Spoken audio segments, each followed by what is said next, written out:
Dome Link, it's your boy Ink with part 2 of our loli berserk. Look at what I wrote today. We're at chapter 2. So I think we're at 1 hour 30, so I'm gonna have a lot of work to do, but hey, I started something, I wanted to finish it. Right? So this is part 2, right? So loli again, amazing orator. I strongly suggest checking out the video loli berserk 21-hour masterpiece. It's we talk about the at first you're gonna talk about dark team, the nuance with the good.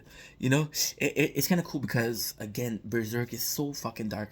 And at the end of the last video, we were talking about how the world is in chaos, but there's sanctuary. Berserk feel like the world itself is corrupted. Feels like the world itself is gonna destroy. And the fact that it's nuanced with good, like Loli said, it's fun. There's a nuance. If you look at other anime, you look there's more nuance with the good than the evil. But this is the other case around, and it feels good to their salvation. Flashback, Shaven prove good. So the flashback, it's kind of cool because so how he does it, he starts with the arc. He starts with the Black Swordman, and the Black Swordman, like he was saying, Guts is look at this terrible fucking person, and we think that he's a fucking asshole, right? But then you look at the Golden Age. I was reading Berserk before. It was talking about how the first chapter is over. Oh fuck!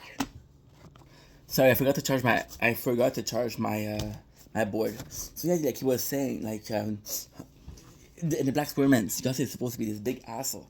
Then we see the flashback, and you understand that he's actually a nice guy. So that was kind of cool. We got the survivor syndrome.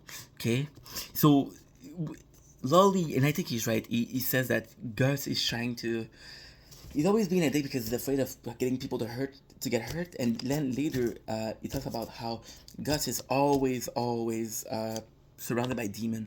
He's always in trouble. So yeah, he got the brand mark, which means that people are gonna go after him. Demons are gonna go after him, right? So that's why he keeps pushing people away. He has the survivor syndrome. We're going arc by arc, positive override bad. Yeah, so it's kind of cool. Like I said, with the nuance, right? The positive, no matter how little positive there is, it does override the bad. There's two possible ways to start. Like I said, the Black Swordman, which is the very first chapter, or the flashback. So technically, the flashback chronologically, it's in the past. And the Black Swordman would be the way to go, so you can choose. And Loli, I love the fact that he was explaining why some people might be tempted to check out the Black Swordman. Suppose might be checking out the flashback, the Golden Age, right? The first panel is meeting Puck. I like that Lolly explained that Puck is a much needed comic relief because again it's pretty dark and Puck is this guy who's representing hope, he's representing humanity, right? And he's actually pretty kind. It's kind of cool because Puck's in a tavern and we see that Gus is going to the tavern and you see that you think that he wants to save the people, but no, he's just running to fight. So I thought that was a really cool scene. Yeah, I thought it was a super cool scene. I thought my board's not gonna be charged. Fucking shit. Uh, Writing, start, Pox, Peep, just provide iconic. Yeah, we get to meet the iconic blade, which is the Dragon Slayer. I was talking about it in the video yesterday, how big that sword is, and even there's a guy who's doing a training on video, and that's really pretty cool. Talking about the amazing writing where, so basically the town people they were trying to lure Guts in, they betrayed him because the Lord was a man. He's an eater. He's like a cannibal, and you can see that the town they lured Guts in because if they got Guts or like anybody else, it would mean they would eat less town people. So yeah, so you kind of understand where they're coming from. The Count is an asshole, and it's kind of cool because Guts knew that the Count was an asshole, and it seemed like it's a trap from the townspeople, but Guts is there, you know, and it does feel good because Guts again he seemed like an asshole, but he actually doesn't care that the townspeople are they betrayed him because he understands, right? Guts knew and planned before to meet Cannibal King, torture. They torture Guts because he gets in a bad position. They talk about the weird fetus. So later on, we learn the Black Fetus. We learn his existence in Golden Age. Spoiler: Casca and Guts have sex. They have a kid. The kid is not supposed to be born. So yeah, so that's pretty good. Oh no. Sorry, the fetus is Casca's son with Griffith, right? I don't remember. It's been a while. Peter's pack. So we meet Puck again because Gus did save him. We understand. We learn that Puck can heal, and yeah, what he represent his positivity around Guts, and he decides to follow Guts, but Guts insult him. And he's like, "Fuck you," but then they become friends. Puck is also scared of Guts because Puck can feel emotion, and Guts has this, like, he's not happy, he's scared, he's always so aggressive that when you feel that, it's like, holy shit, this guy's crazy, right? We have the first mention of the god Hand, which is like the main bad guy. Like, we do get a feeling that the demons are very superior to human, which also is cool. uh there's a part in the video at this point where it's funny because Loli mentioned not wanting a 20 hours video. And because what Lolly did, he took some of the video he made before and he put them together, and that's 21 hours. He said, I don't want to do a 20 hours video, and he made it 21. I thought it was kind of cool. That's why I wrote it down. Gus helped. Oh, yo, nice, nice. Okay, so then they leave the castle. It's kind of cool because we see that Guts, he helped. Gets up by a carriage. Puck is like, yo, let's have them help us. Let's have them carry us. And Guts is like, no, no, no, don't worry, don't worry. But then again, Guts got tortured, so he needs time to heal, right? So he managed. He ended up by accepting the offer to help. But the thing is, we know that Guts is being followed. So unfortunately, it's a father and a daughter, and they both get destroyed. And there's really cool moments here where, you know, puts a demon meaning. Oh, yo, let's go, yeah, yeah.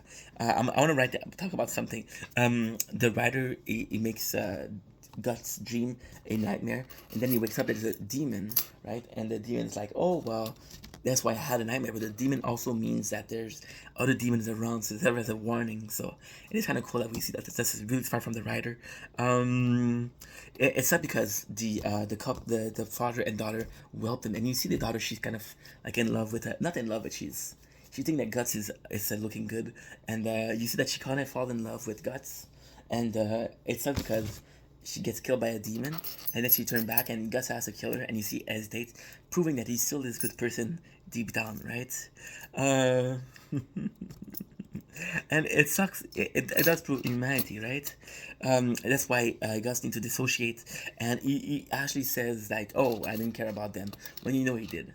So I was kind of cool that Lolly said that because I don't know. It's a small detail, but it's still important.